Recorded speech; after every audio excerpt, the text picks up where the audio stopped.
우리 마음을 한번 다짐하겠습니다. 주여 말씀하옵소서. 말씀대로 직행하는 우리 모두가 되기를 축복합니다. 우리 나눔지 다 가지고 계시죠. 오늘 설교 제목이 무엇입니까? 하나님이 천지를 창조하셨습니다.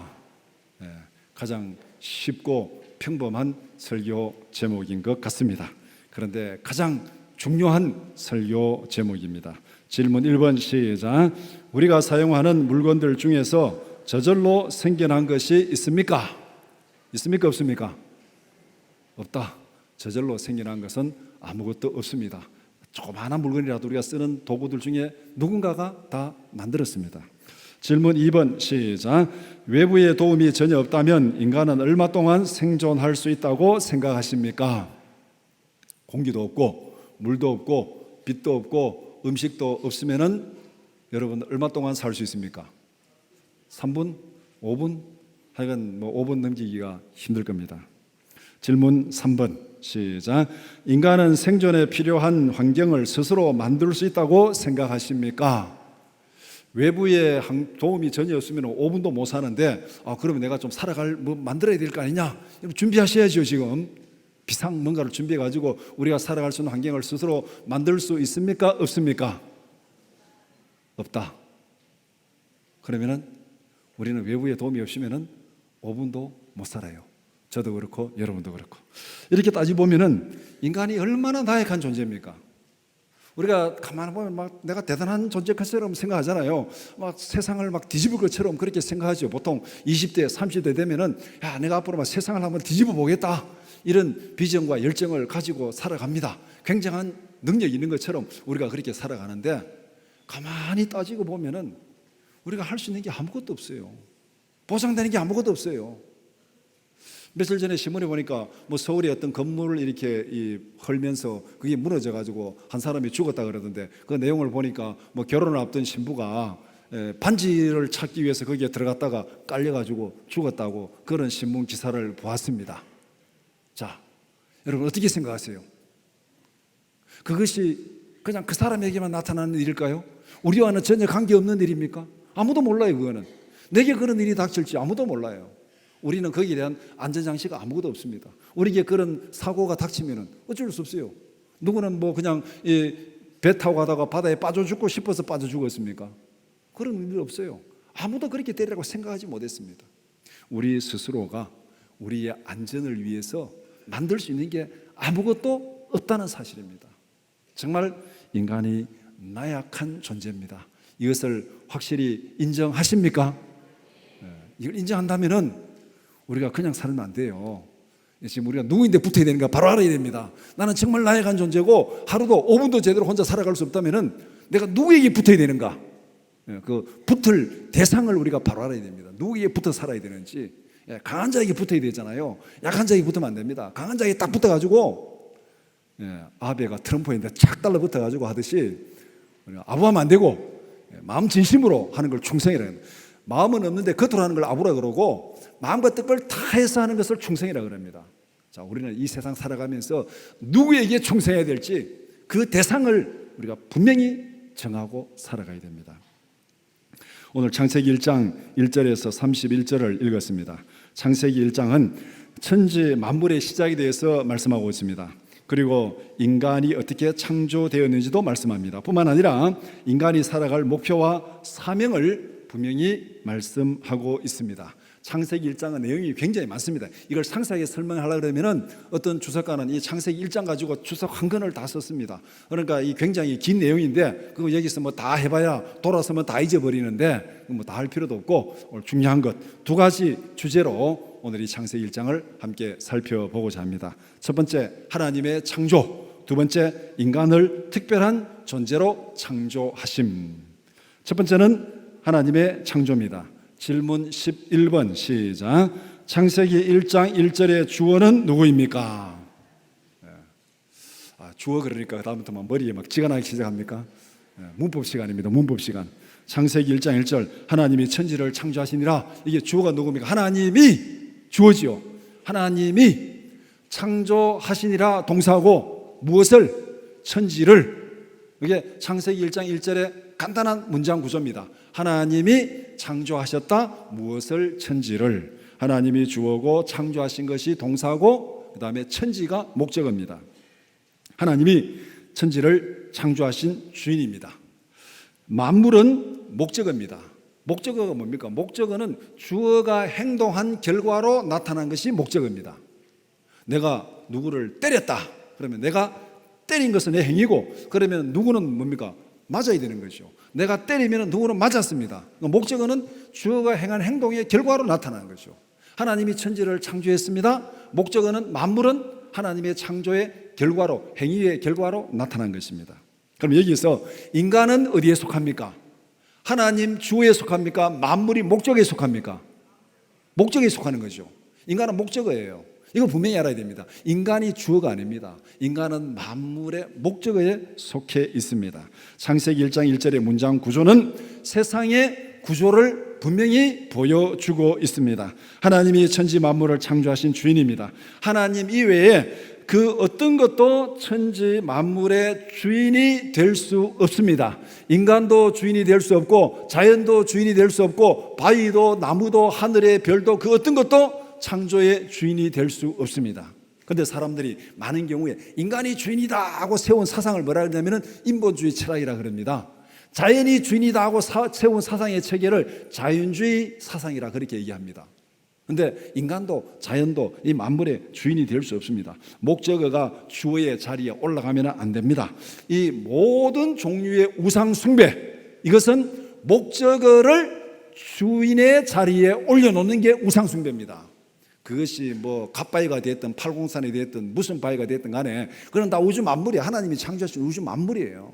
그 만물을 주인의 자리에 갖다 놓고 섬기고 있으니 이게 지금 얼마나 어리석은 일입니까? 창세기 1장 1절에 오늘 설교 제목이 하나님이 천지를 창조하셨습니다. 여기에 다 해결되는 문제인데 이거를 뒤집으려고 그렇게 사람들이 애를 쓰고 있습니다. 창조자 하나님을 역사와 인생의 주인으로 모시고 살아야 합니다. 이 질서를 뒤집는 순간에 창조 질서에 역행하는 것이고 그때 고통이 시작됩니다. 오늘 우리가 세상에서 경험하는 모든 고통과 죽음은 결과적으로 창세기 1장 1절의 질서를 뒤집으려는 데서부터 발생하는 문제입니다. 쉽게 말하면 고속도로 역주행하는 데서 발생하는 문제가 오늘 우리가 경험하는 모든 고통과 아픔과 죽음입니다. 1장 1절의 질서를 뒤집었으니까. 질문 12번 시작. 하나님께서 천지를 창조하실 때 사용하신 도구는 무엇입니까? 하나님은 말씀으로 천지를 창조하셨습니다. 여기에 3장 6장 9절 주르륵 보면 다 고려 나오는데 3절에 하나님이 이르시되 빛이 있으라 하시니 빛이 있었고, 하나님이 이르시되 뭐라 했냐면 빛이 있으라 하니까 빛이 있었습니다. 이 창조는 뭐냐면은 아무것도 없는 데서 하나님이 불러내신 것입니다. 하나님이 불러내신 거예요. 아무것도 없는 데서 하나님이 불러낸 것, 이게 창조입니다. 하나님의 말씀의 능력이죠. 우리는 예를 들어서 여러분들이 무슨 뭐 영화 대종상 시상식 뭐 할 때 이 무대 뒤에 사람들이 기다리고 있다가 누구를 소개하겠습니다 하면 쫙 나오잖아요. 대기하고 있을 때 부르면 나오죠. 그런데 사람들이 뒤에 아무도 없어요. 그러면 사회자가 아무리 불러도 나옵니까 안 나옵니까? 안 나오죠. 우리의 말은 제한적인 능력이 있습니다. 조금 능력이 있어요. 오늘 기도한 도윤이 한번 일어서 볼래? 일어서 봐. 네, 앉아보세요. 몸무게가 몇 킬로 나가요?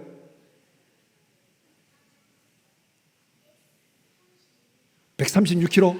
네, 몸무게가 136kg 나간답니다. 자, 130, 네. 226kg. 네. 하여간 뭐 136kg든 226kg든 간에 내가 일어나라니까 일어났습니다. 일어나다가 앉았습니다. 저 몸무게를 들었다 놓으려 그러면 힘이 얼마나 들어가야 되겠습니까? 근데 내가 지금 말을 했어요. 에너지가 갔습니까 안 갔습니까? 안 갔어요. 그냥 파장으로 거의 뭐 없다고 말할 정도로 파장으로 갔는데 이게 일어났다가 앉았습니다. 이게 뭐냐면 말의 능력입니다. 말의 능력.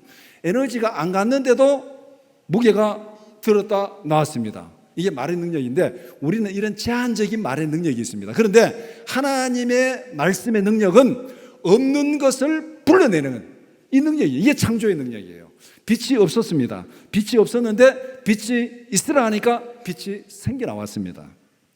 이런 창조의 이 원리를 로마서 4장 17절에 이렇게 말씀합니다. 로마서 4장 17절 시작. 기록된 바 내가 너를 많은 민족의 조상으로 세웠다 함과 같으니 그가 믿은 바 하나님은 죽은 자를 살리시며 없는 것을 있는 것으로 부르시는 이시니라. 하나님은 죽은 자를 살리고 없는 것을 있는 것으로 불러내시는 하나님, 없는데도 부르시면 나오는 그 하나님, 그것이 바로 하나님의 말씀의 창조 능력이라 그렇게 말씀합니다. 하나님의 말씀은 무에서 유를 만들어내는 창조의 능력입니다. 창조의 말씀이 우리를 죄와 죽음에서 구원하시는 하나님의 능력입니다. 말씀으로 창조하시고 말씀으로 구원하시고 말씀으로 지탱하시고 말씀으로 창조 세계를 완성하십니다. 이것이 하나님의 이 모든 우주 질서를 섭리하시고 주관하시는 원리입니다. 말씀이 육신이 되어 우리 가운데 오신 분이 예수 그리스도입니다. 예수님은 말씀으로 병자를 치료했습니다. 말씀으로 바다의 풍랑을 잔잔케 했습니다. 말씀의 능력, 하나님의 말씀은 지금도 우리 가운데서 살아 역사하는 능력입니다. 히브리서 4장 12절에서 13절 말씀 시작. 하나님의 말씀은 살아있고 활력이 있어 좌우의 날선 어떤 검보다도 예리하여 혼과 영과 및 관절과 골수를 찔러 쪼개기까지 하며 또 마음의 생각과 뜻을 판단하나니 지으신 것이 하나도 그 앞에 나타나지 않음이 없고 우리의 결산을 받으실 이의 눈앞에 만물이 벌거벗은 것 같이 드러나느니라. 그러니까 간단히 얘기하면은 하나님께서 말씀으로 천지를 창조하시고 말씀으로 세상을 지탱하시고 말씀으로 이 타락 가운데 있는 세상을 회복하시고 말씀으로 완성하신다.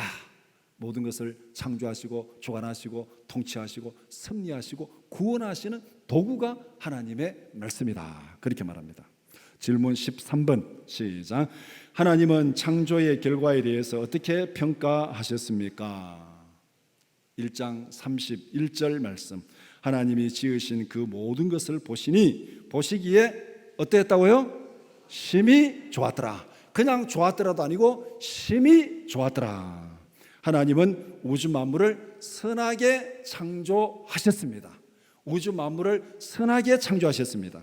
하나님이 창조하신 우주 만물은 보시기에 심히 아름다웠습니다. 하나님이 창조하신 세계에는 아름답지 않은 것이 아무것도 없습니다. 이게 하나님의 창조예요. 그런데 문제는 오늘 우리의 현실하고 맞지 않다는 거죠. 우리가 살아가는 이 세상에는 아름답지 못한 것이 너무나도 많습니다. 여러분들이 TV 뉴스 보고 신문 보면은 야 신문 보고 기분 좋다, 뉴스 보고 기분 좋다, 야 오늘 신난다, 그렇게 하는 경우가 많습니까? 짜증나는 경우가 더 많습니까? 어떻게 저런 일이 있을 수 있냐? 와 어떻게 저런 사고가 날 수 있는가? 어떻게 사람이 저렇게 죽을 수 있는가? 하여간 이 뉴스를 보면은 신나고 즐거운 것보다는 짜증나는 일이 더 많습니다. 하나님이 우주 만물을 선하게 창조하시고 이 우주 만물 중에 보기에 좋지 않은 것이 아무것도 없는데 왜 이런 일이 생겼는가? 왜 하나님이 창조하신 아름다운 세계에 죽음과 고통이 들어오게 되었는가? 오늘날 우리가 경험하는 여러 가지 고통과 죽음은 죄의 결과로 들어온 것입니다. 인간이 불순종함으로 창조 세계에 죄가 들어오고 고통이 들어오고 죽음이 따라 들어왔습니다. 인간이 범한 죄로 인해서 인간이 제일 먼저 고통을 당하고 죽음을 당하고 그 다음에 우주 만물이 다 신음하며 탄식하는 가운데 있다고 성경은 그렇게 말씀합니다. 하나님은 천지를 선하게 창조하셨는데 인간이 범죄함으로 이 천지 만물을 오염시켰습니다. 그래서 여기에 고통이 들어왔고 죽음이 들어왔습니다. 하나님은 인간이 저질러 놓은 죄와 고통과 죽음을 제거하기 위해서 누구를 보냈습니까? 자기 아들 독생자 예수 그리스도를 보냈습니다. 하나님께서 창조하신 세계 인간이 망가뜨렸어요. 망가뜨린 그 창조 세계를 하나님께서 방치하고 버려두지 아니하시고 그것을 다시 회복시키고 구원하기 위해서 독생자 예수 그리스도를 보냈습니다. 이 독생자 예수 그리스도가 누굽니까? 말씀이 육신이 돼요. 하나님께서 말씀으로 천지를 창조하셨잖아요. 천지를 창조하신 그 말씀이 직접 인간의 몸을 입고 이 땅에 오셔서 인간이 망쳐놓은, 인간이 범죄함으로 타락한 이 세상을 회복하기 위해서 예수님이 이 땅에 오셨습니다. 이것이 독생자 예수 그리스도를 이 땅에 보내신 하나님의 사랑입니다. 창조 세계를, 선하게 만든 창조 세계를 인간이 망가뜨렸는데 회복은 누가 하느냐? 하나님의 아들이 오셔서 회복합니다. 이게 사랑이에요. 우리는 예수 그리스도를 믿음으로 구원받고 천국에서 영원한 영광을 누리게 될 것입니다. 이것이 하나님께서 계획하신 창조의 완성입니다.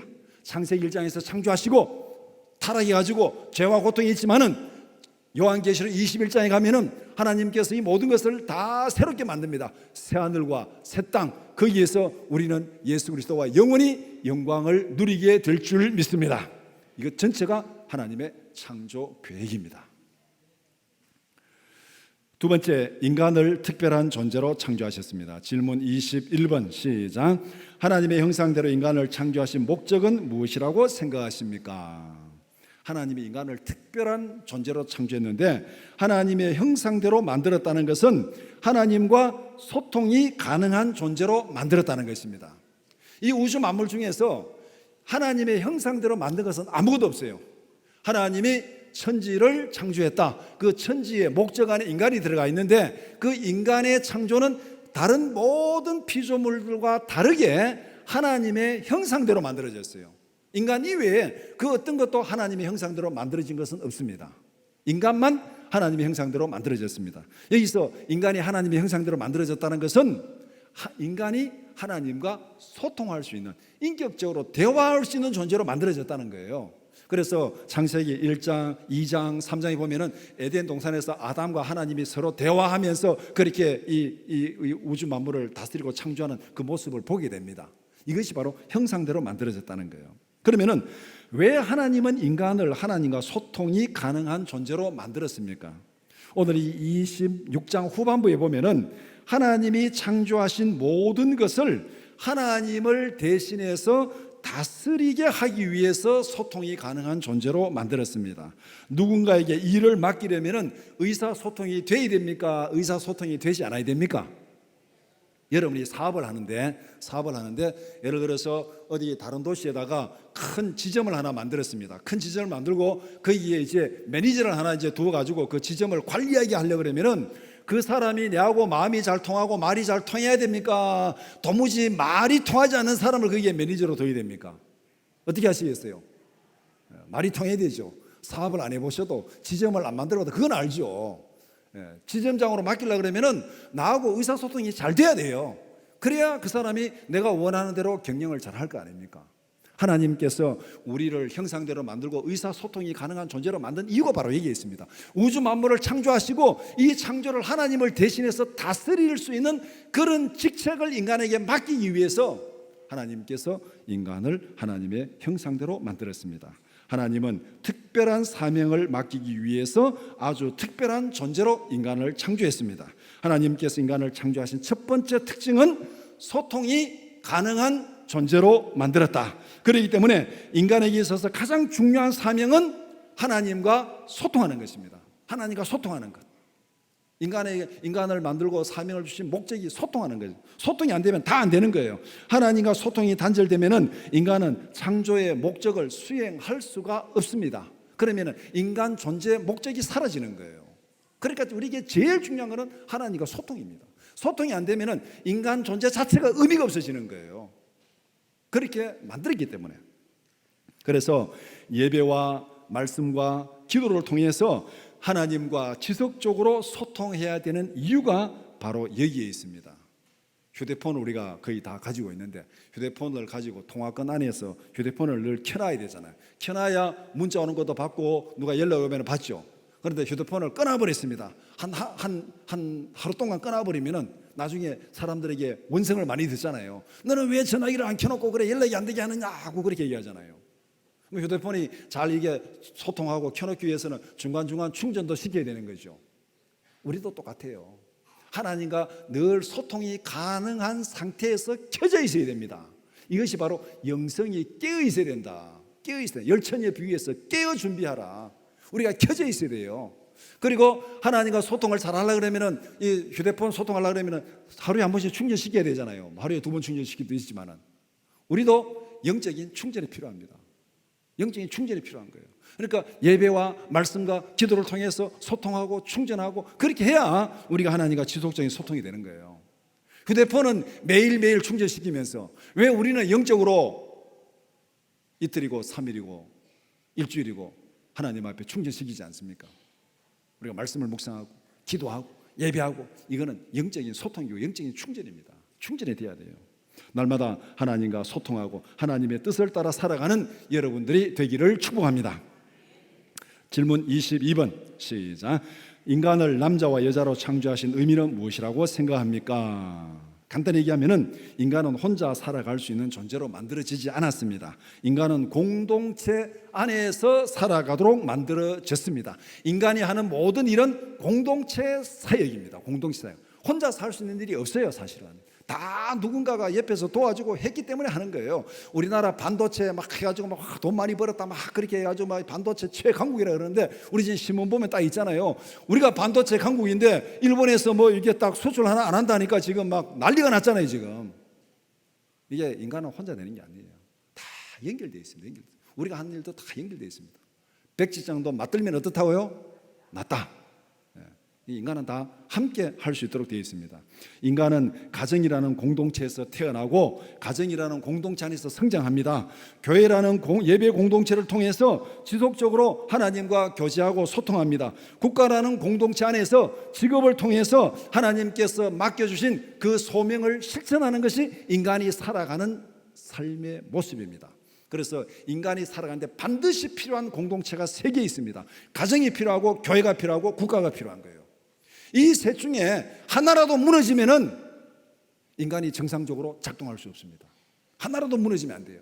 이 3개의 기관은 건강하고 안전하고 든든하게 서 있어야 됩니다. 그래야 우리의 삶이 편안하고 행복하고 우리의 목적을 달성할 수 있습니다. 또 하나 이게 덧붙인다면은 인간이 남자와 여자로 태어나는 것은 하나님의 창조 질서입니다. 남자와 여자 이외에 제3의 성은 존재하지 않습니다. 오늘 많은 사람들이 쓸데없는 소리를 많이 하고 있는데 뭐 남자 여자 외에 젠더 이데올로기 해가지고 거기에 뭐 제3의 성이 있고 뭐 어떤 성이 막 남자 여자 그 다음에 돌아가지고 뭐 50몇 가지가 있다고 떠드는데 그거 다 거짓말입니다. 그거 거짓말이에요. 남자 여자 이외에 제3의 성은 존재하지 않습니다. 이 세상에는 극히 예외적인 부작용이 발생할 수 있습니다. 왜냐하면은 아름다운 창조 세계가 죄로 오염되기 때문에 그렇습니다. 간혹 사람이 태어났는데 그런 경우도 있어요. 이게 남자인지 여자인지 헷갈리는 그런 사람이 있을 수 있다는 거예요. 극히 예외적인 부작용입니다. 극히 예외적인 부작용. 창조 세계가 앞에서 말한 대로 죄로 오염되어 있습니다. 그러니까 이 부작용이 생길 수 있어요. 오염되기 때문에, 정상적으로 작동하지 않기 때문에. 그렇다고 해서 극히 예외적인 현상이 창조 질서를 뒤바꿀 수는 없습니다. 서양 격언에 한 마리의 제비가 봄을 만들 수 없다. 서양 격언은 접어두고 여러분들 간혹 우리가 12월이나 1월에 보면은 아파트 정원의 하단에 이 정신 못 차린 개나리가 필 때가 있잖아요. 정신 못 차린 진달래가 필 때가 있죠. 제 말이 못 믿어도 올 12월에 자세히 봐보세요. 살펴보면 그게 개나리가 피고 진달래가 피어 12월 달에. 이 엉뚱하게 개나리가 12월 달에 핀다고 해가지고 봄이 왔습니까? 봄이 온 게 아니잖아요. 개나리가 한 송이 폈다고 봄이 온 게 아니에요. 극이적인 아주 극단적인 예외적인 현상이 창조 질서를 뒤집을 수는 없습니다. 창조 질서를 부정하는 거짓과 선동에 결코 흔들리지 않는 여러분들이 되기를 축복합니다. 질문 23번 시작. 하나님은 특별한 존재로 창조된 인간에게 어떤 사명을 맡기셨습니까? 28절은 인간에게 특별한 복을 주시고 특별한 사명을 맡기는 말씀입니다. 하나님께서 인간에게 생육하고 번성케 되는 복을 주셨습니다. 이 창조 세계를 잘 다스리기 위해서는 이 공동체가 번성해야 돼요. 번성해야 돼요. 일꾼이 많아야 되잖아요. 번성하는 복을 주셨습니다. 그 다음에 땅을 정복하고 바다와 하늘과 땅의 모든 생물을 다스리라. 하나님께서 특별한 사명을 감당할 수 있도록 특별한 복을 주셨습니다. 우리에게 특별한 재능과 복을 주신 하나님의 마음과 뜻을 깨닫는 여러분들이 되기를 축복합니다. 왜 하나님께서 인간을 하나님의 형상대로 만들었습니까? 특별한 사명을 맡기기 위해서. 우리에게 하나님께서 복을 주시고 여러분에게 특별한 재능을 주셨다면 하나님께서 그것을 통해서 이루시고자 하는 하나님의 뜻이 분명히 있는 줄 압니다. 그 하나님의 뜻이 뭔지, 마음이 뭔지 그것을 깨닫고 그 일에 충성하는 것이 내가 이 땅에서 하나님 앞에 충성하는 것이고 하나님의 뜻을 이루는 거예요.